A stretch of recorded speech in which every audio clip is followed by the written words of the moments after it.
Total properties that we've got is just under 40, but today we've just signed on another 15 units for management, so that'll take us just under 60. That's nice. So I'm actually an electrician. My background is offshore tax and offshore trust and companies. Always wanting to do something successful, but we just didn't have the right mentors around us to be able to do that. What's the strongest reason why? The biggest goal is always to retire my mum. I've always been a believer of myself and like what I'm capable to do.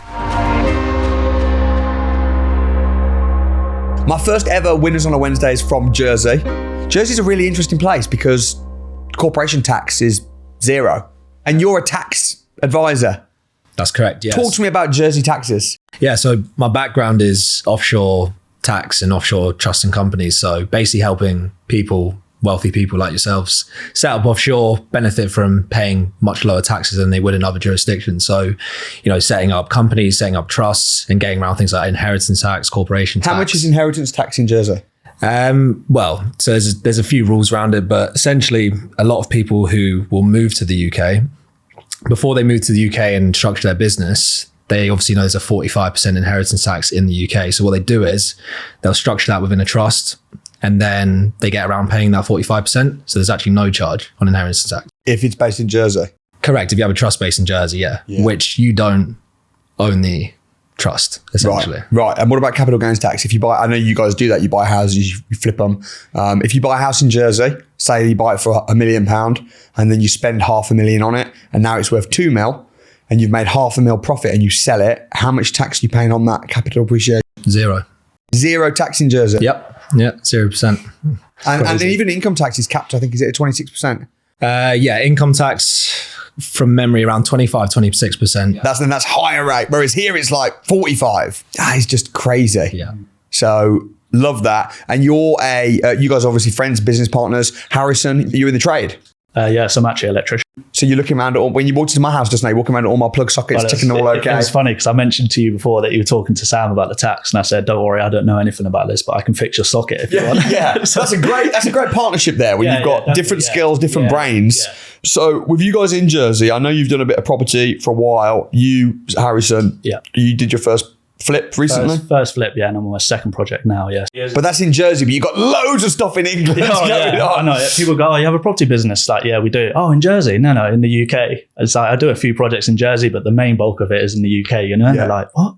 How'd you do that? And it's just, And it's really interesting. It is really so talk about then your property business, how it started, what's going down, and how it all got started. Yeah, so me and Harrison we've been best friends since we were... 3-4 years old. So born in Jersey. So you didn't move there for tax reasons or nothing like that. No, both born in just got the benefit of being there and living there. But started getting into business ourselves together in other businesses. Tried, failed. What kind of businesses were you struggling? We were doing all sorts, trading, network marketing. We then started an Amazon FBA business. Right. So we were always wanting to do something successful, but we just didn't have the right mentors and stuff around us to be able to do that. So we started buying our own properties. So Harry bought his own one, which was a flip, which I'm sure we can talk about in a bit and how much he made on that. And then I bought my first property as well as a buy to let. And then couple years later, we found out, Harrison came to me and said, there's this guy doing these courses for £1 about property. I think we should definitely go. So came to the £1 crash course. From Jersey? From Jersey. And that's the thing, man. And I remember you guys comment when we spoke, but some people will say to me, when are you next coming to Bedford? I'm like, Bedford's half an hour away. What are you talking about? Or they'll be based in Liverpool and they'll go, when are you coming to Liverpool? I'm like, I'm in Manchester in a couple of months. Oh, let me know when you're in Liverpool. What is wrong with you people? You guys jumped on a plane. I know it's not a long plane journey. It's quite short, but still, it shows something about your character and the fact that your business people are prepared to do what it takes. Definitely, yeah. I think that's what separates people that have been successful and not having the commitment to just go for it. Most people watching this YouTube video right now, probably less than 1% would actually, even though my program is a £1 for a full day, less than 1% will actually go, you know what, I'm going to go to that. Yeah, definitely. And the other 99% will just be like, I hope I'll one day get rich. No, you've got to actually take action. Otherwise it's never going to happen. I think a lot of people, there's lots of like successful people we met inside the academy and obviously hard work. And I feel like even taking flights, because obviously we had to fly over, pay for the flights, the hotels and stuff like that. And at the start of our journey, we weren't even making any money. We were losing quite a lot of money as well. And still to have the drive to fly over, no, this is going to work. We're going to do it. We're getting taught everything and by the mentor and stuff. So yeah. Yeah, exactly. Yeah, persevering through it. So you came to the crash course. Your biggest hindrance from memory was what? Yeah, so the first thing we stood up and said was, I can't remember the exact exercise, but we were going through sourcing, I think it was sourcing properties, BRRs. That's what we came on, wasn't it? The BRR crash course. You said, search for a property within, either in your city or within a 50-mile radius. And me, you were like, the sea, France. Yeah. Yeah, so we turned to each other and then I stood up and had sort of said to you, what happens if we live in Jersey? And you just said, well, just pick the next best place. Oh, Jersey. I don't know. Yeah. So after signing up to the crash course, we then came onto the BRR course and then onto the academy. But I think when we joined, we just were in the mindset that we weren't able to do half of the strategies you were teaching because of the fact that we were in Jersey and the property laws are very different. You can't do service accommodation. You need to apply for planning. HMO is very difficult. There's not a lot of margin in HMOs because of how expensive the house prices are. But it's such a tiny island. You can go from one side to the other in how long? 30 minutes. Yeah. So it's so tiny, regulated, full of rich controls. people that want nice, pretty views of their gardens. Anyway, I think it was just a bunch of excuses. And it's what we but it's a legitimate excuse. Yeah. It was a fair excuse. I think it's a blessing in disguise, really, wasn't it? Yeah. Just living in Jersey, because we knew we had to, okay, if we're going to create a business over here, we have to try and systemize and, and find out what everyone else is doing over here and, and try and do everything so we don't have to come over all the time. So, like obviously we'll talk about, not having to drive, 4 hours to go to an estate agent to try and find, a company let or something like that. Yeah. Well, your strategy was interesting as well because you picked serviced accommodation, correct, rent to rent, property management, which is, you'd think, the most hands-on strategy. You didn't pick property development, BRRs, even though that's what you had experience in.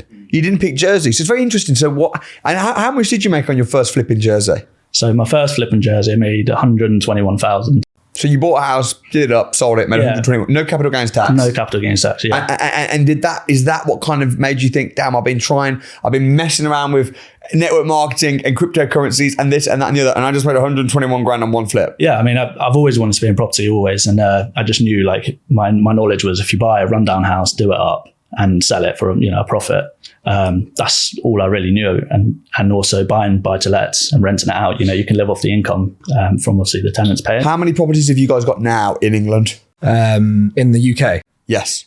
So total properties that we've got is just under 40, but today we've just signed on another 15 units for management, so that'll take us just under 60. That's nice. Yeah. What kind of turnover are you doing at the minute? So turnovers this month will probably be north of 100,000. I think probably next month will be 125. That's incredible. Yeah. I mean, the thing is with flipping houses, is a house flip might make you 100 grand, but it's 12 months of hard work and messing around. You're getting that recurring from revenue from your rental units, which you don't even own. No. Correct, yeah.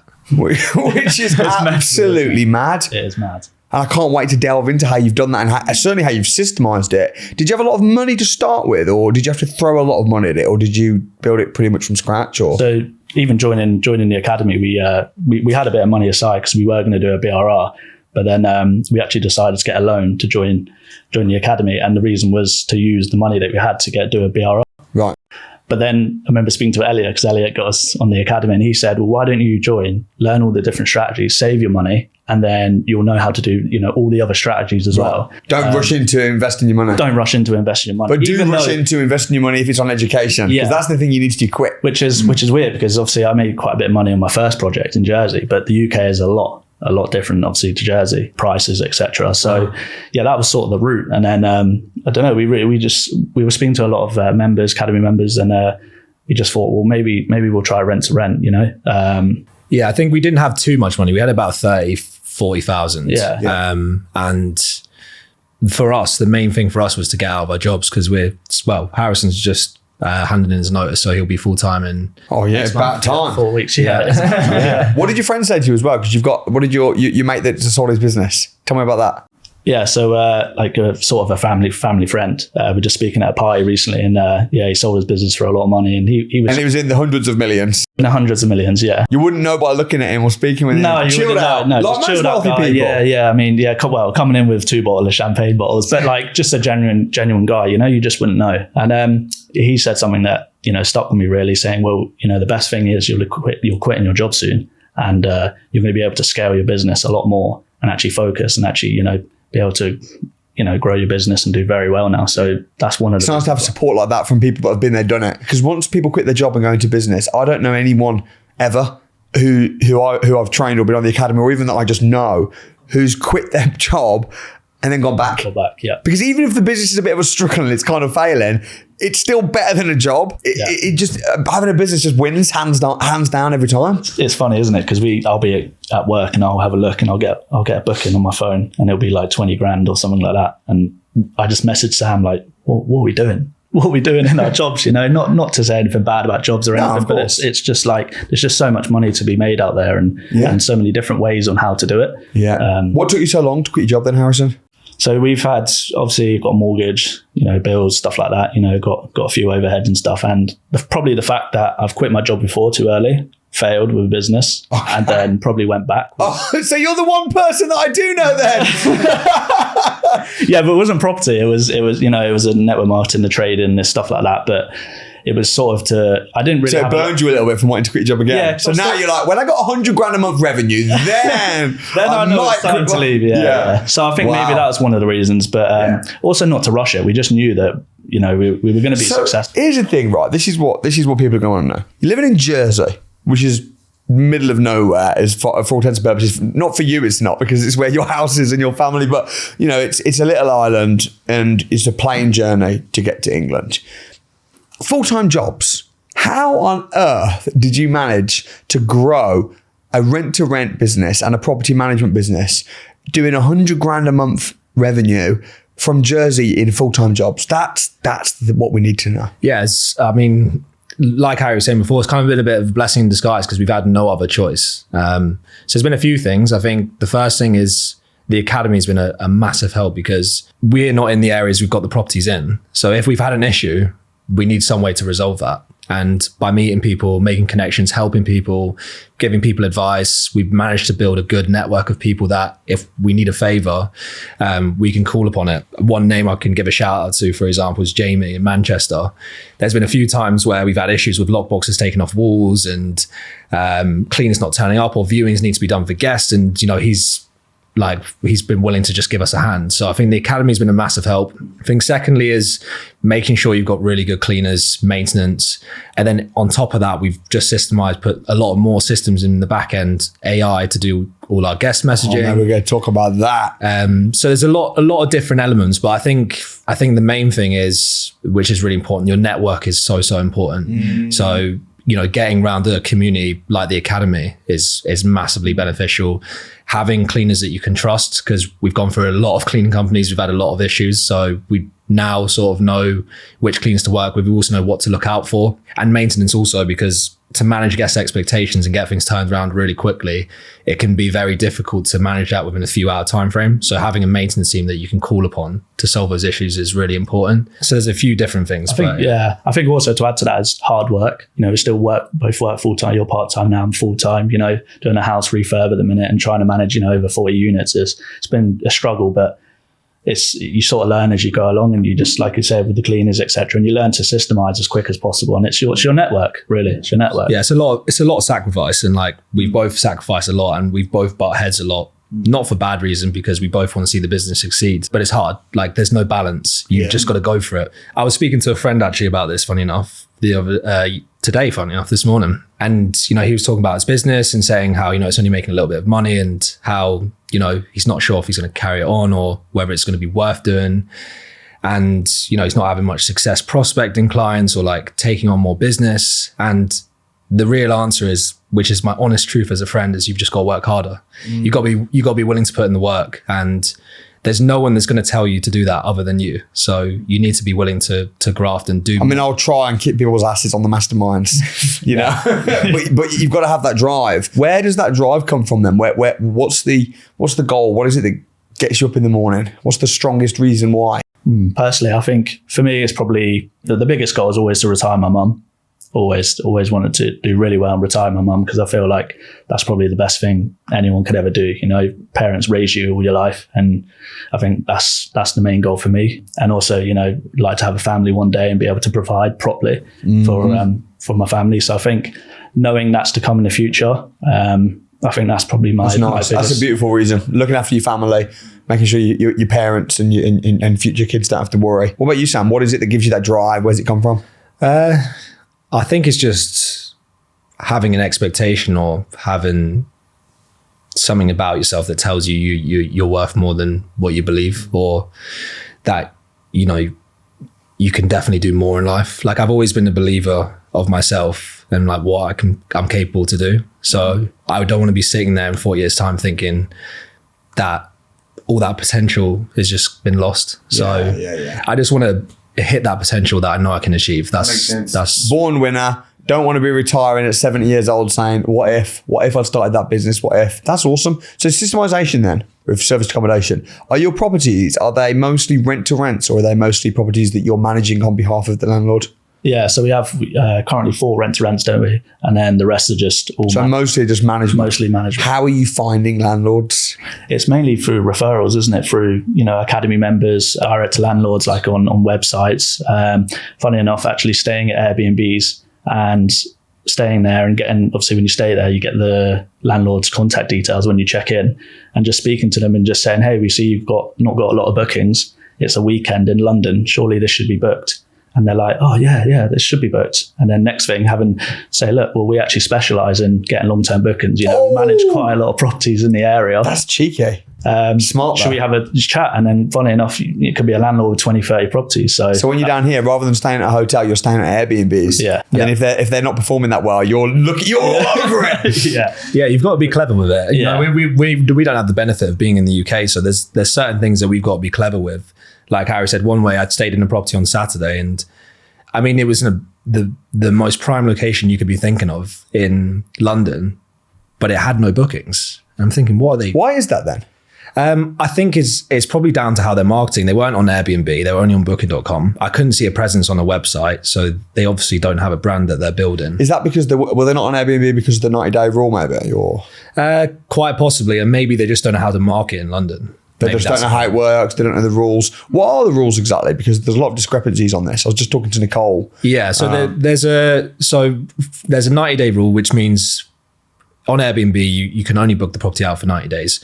But that means you can also only book the property out short term for 90 days. So it doesn't matter whether it's on Airbnb, the legalities around it is 90 days. Right. So, but Airbnb are the only ones that seem to enforce it, as opposed to booking.com that just let you do what you want.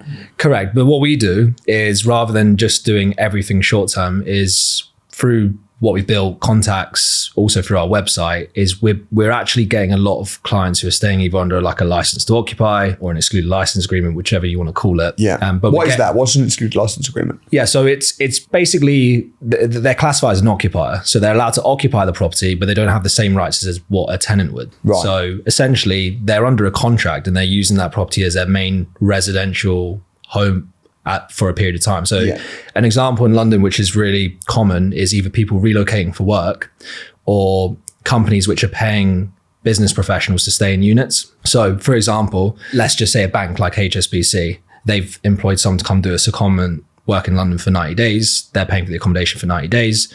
That contract is with that person for 90 days. So that is their residential place of living. They're living there. It's not a holiday let. So they're just occupying. They're just occupying the property. Right. So, and this is what we use as well for like HMOs, where people are sharing communal areas, and you can say, look, you're just there Monday to Friday, you're occupying it, and they might have an excluded license agreement, which means they've got far less rights than if they're under a regular tenancy agreement like an AST.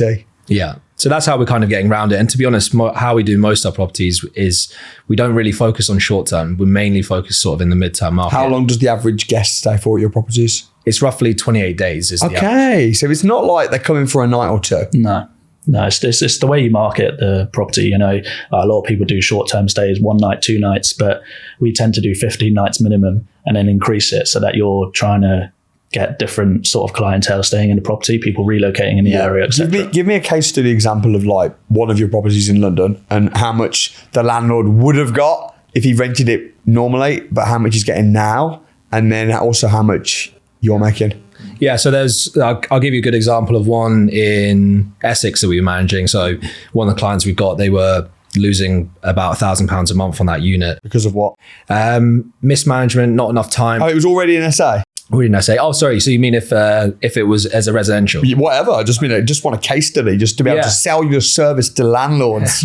Yeah. So there was one, for example, in Essex, your average rent's about 1,200, let's say, for a flat. So if you did it as a regular flat, it'd be 1.2. But he's trying to do it as an essay. Yeah. But he didn't take the class. He didn't take the course, no. Which is what I always tell people to do. But shame on him. Of course he's going to mess up. Yeah. So like that, for example, 1.2 might be the rent, but on a short term, even with a longer term booking, we could be booking it out for $2,500, $3,000 a month, close to £100 a night. So your upside's almost double if you're looking at it from a rental. So the only problem is a lot of landlords don't actually know how to do it, or they don't have the experience doing it. Or the first thought that they have in their mind is, oh, but what happens if a guest comes in on a weekend and trashes the property? But one of the things we always say to landlords is, you could have that risk anyway with a residential tenant. And if anything, if they didn't want to move out at the end of the term, you'd have to take them to court. And there could be months where you're not even getting rent. I just had it, man. I just had it with a house in Durham that I've got. Tenant lived there for a year, stopped paying rent.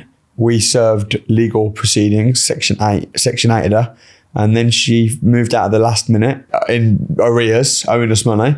And then it's cost us $1,000 to get the property cleared because she just trashed the place. And then people go, oh, I don't want to do it on Airbnb because I might get parties. On Airbnb, you've got, well, if you trained well, you've got sound detectors, you've got all the alarms, you've potentially got CCTV, deposits. You've got inventory, you've got deposits, you've got inventories, you've got cleaners going in and out after every stay.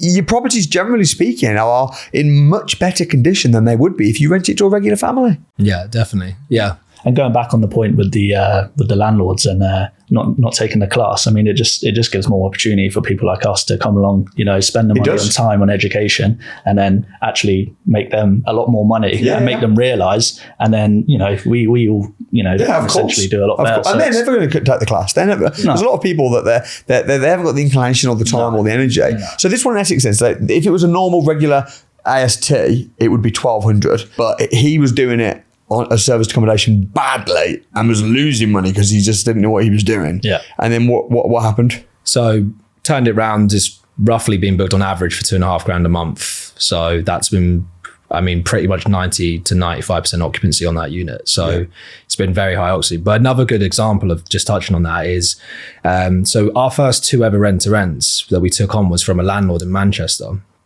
2 2-bed flats. We took on a corporate let for $1,500 per unit. We've had both those units for 2 years now. Just under 2 years. 2 years. A third property came up with that landlord, but we didn't want to take it on as a rent to rent.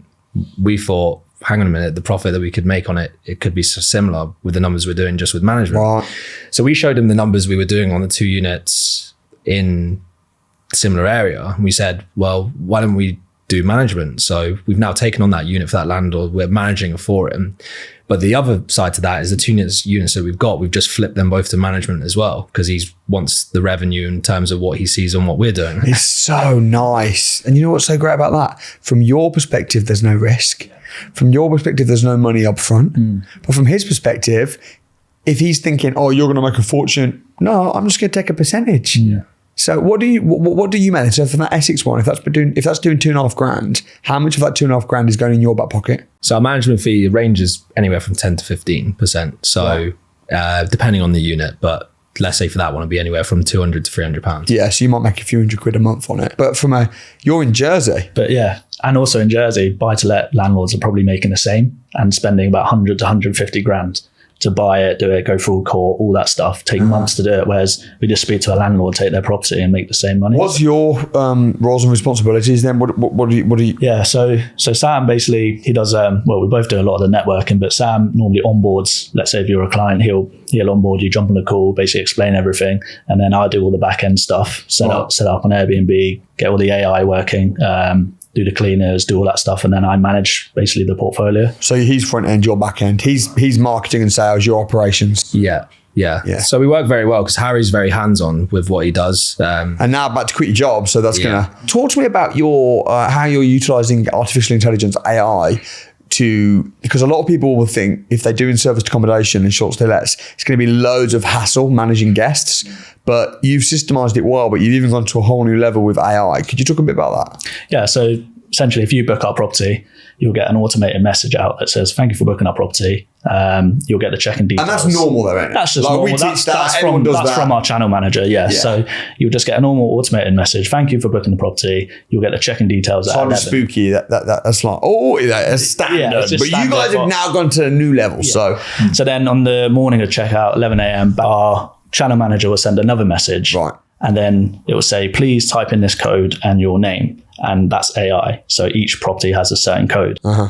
So their guests will log on that, join, whatever, and then they will put in their the code, location, and their name. And then AI will ping out check-in details. It will do all the videos. So let's say I can't find the property. How do I check in? AI will ping a video and say, "This is how to find the property." And then basically it will show them how to find the property. And yeah, basically any questions that the guests have, the AI will ping a video and basically explain it. So for example, if I can't work the oven, we would have created a video beforehand and then integrated it with AI. So you would message, "I can't work the oven," and then bang, AI will send a... That's nice. How do I get to the property? And they'll go, "Oh, here's a video, bang." Yeah. And over time, in each property, they'll have different questions, and they'll ask another question, and then we can just add it to the AI. So then next time, whenever... So if someone's got an issue, "I can't go on the Wi-Fi. How do I use the oven? The shower's not working. What's the Wi-Fi?" Rather than the messaging you, they'll be speaking to a robot. Yeah. And the robot will basically tell them everything.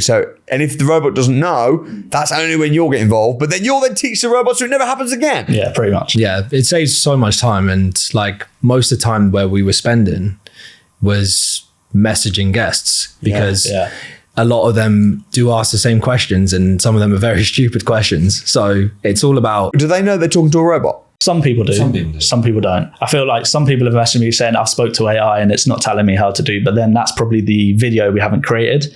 They might say, "I don't know, the garden's a bit messy. Can you cut the grass or something?" And then the AI is like, "Sorry, I'm not sure what you mean." And then it would notify us and then it would say, "I'll get the maintenance team That's involved." the future though. We have a similar thing. Yeah.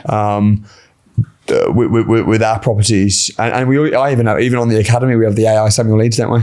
Yeah. Have you used that? Yeah, I've used it. Yeah. How is it? Yeah, it's pretty good. I mean, like you say, you don't have to wait.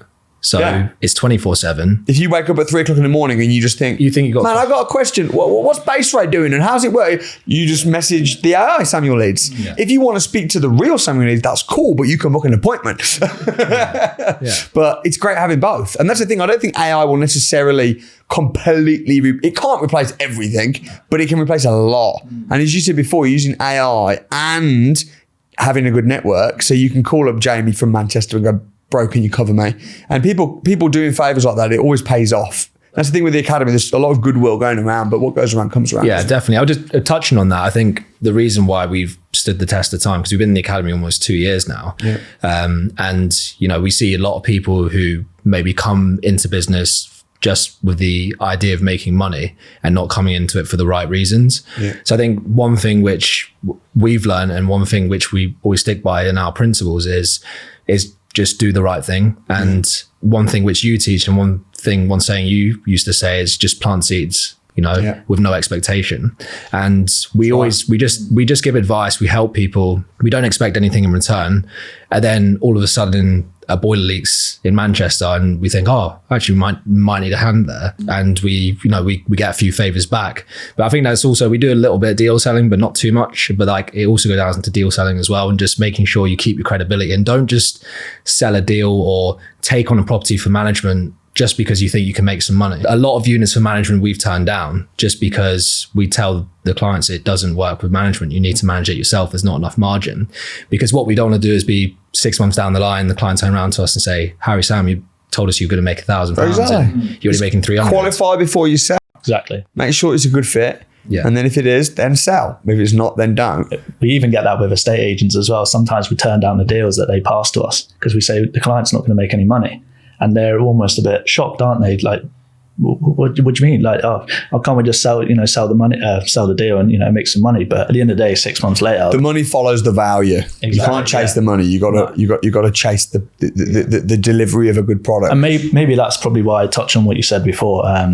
why does it take so long, to quit your job? It's probably building the reputation and adding the value for a long time. Oh, I think if you build slowly, it's more stable. And I think that, it's taken you guys a couple of years to get to the point where you're at now, which is in a very good situation. Yeah, I think just going back to the credibility, is a lot of our business doesn't actually come from us being active on socials, because we're not actually that active. We're trying to be a bit more, but most of our business comes from referrals and people that we've done a good job for. So there was one, we were at an academy dinner. He had a management company, wasn't doing so well. He was looking for somebody else, had been recommended to us by somebody else we had done a good job for, took on that property, we turned that property round. He's now making £700 profit a month. That's on a 12-month booking. But most of our business is coming from word of mouth. It's coming from people that have said, Sam and Harry are doing a brilliant job, and then they're coming to us for management. So yeah, credibility is so important. And also, like, do the right thing. Make sure to build yourself a good reputation. Don't just take on business for the sake of money. Do it because you think it's the right thing to do. And that, 12 months down the road, you can say to yourself, you know what, that I could do. And then when you do have a product you want to sell, it's easy to sell because you've got a good reputation. Yeah. That's really important. How did you justify the investment into the academy, especially living in Jersey? Was that easy? Was it hard? I spent the money on something else before, another business that just failed. So it wasn't a case of, let's just throw money away and we'll spend the money and fail. I've done it before. What's the worst that can happen? I can always make that money back if I failed. But I always knew I wanted to be in property. I just knew I was going to be successful. And that's, again, going back to why it took so long to potentially leave my job. It was take my time with this, build it up, and just, and go for it, go all in, really. What about you, Sam? Were you hesitant, or was it just a no-brainer for you?